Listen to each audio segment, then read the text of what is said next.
হুজুর আমার কনসিভ হওয়ার পরে তলপেটে ব্যথা করে কেন, একটু যদি বলতেন। আচ্ছা, যদি আপনি জিনজাত আক্রান্ত হন এবং জিন আপনার বাচ্চা গর্ভে আসার পরে আপনাকে স্বপ্নের মাধ্যমে বিভিন্ন কোনো কিছু খাওয়ানো হয়, ফল এটা সেটা, এটা যে শুধু কনসিভের সময় খাওয়ানো হবে বিষয়টা এমন না। কনসিভের সময় বেশি অ্যাটাক করে জিন, বাদ বাকি কনসিভের আগে পরেও খাওয়াইতে পারে। তখন দেখা যাবে আপনার এই পেটে থাকা জাদুর কারণে আপনার কিছু সমস্যা দেখা দিবে।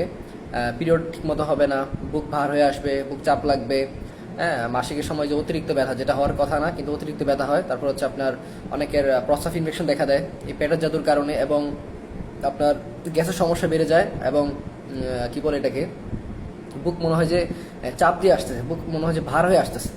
তো আপনি ডাক্তার দেখালেও দেখবেন যে আপনার বুকে কোনো সমস্যা নাই, কিন্তু এটা কেন হইতেছে? কারণ জিন আপনার পেটে এক ধরনের জাদু রেখে দিছে, যার কারণে সে চাইলেই আপনার বাচ্চাকে নষ্ট করতে পারবে, সে চাইলে আপনার পিরিয়ড করতে পারবে, পিরিয়ড অফ করতে পারবে, সব কিছু সে তার নিয়ন্ত্রণে নিয়ে নিছে। বুঝতে পারছেন? আরও কিছু সমস্যা দেখা দেয়, চুল পড়া, মেজাজ খিটখিটে হয়ে যাওয়া, ভুলে যাওয়া, শরীর জ্বালা পোড়া করা, মাথা ব্যথা, অস্থিরতা, এগুলো সেম। স্বপ্নে সাপ টাপ দেখে, এগুলো সেম হয়ে থাকে, বুঝছেন?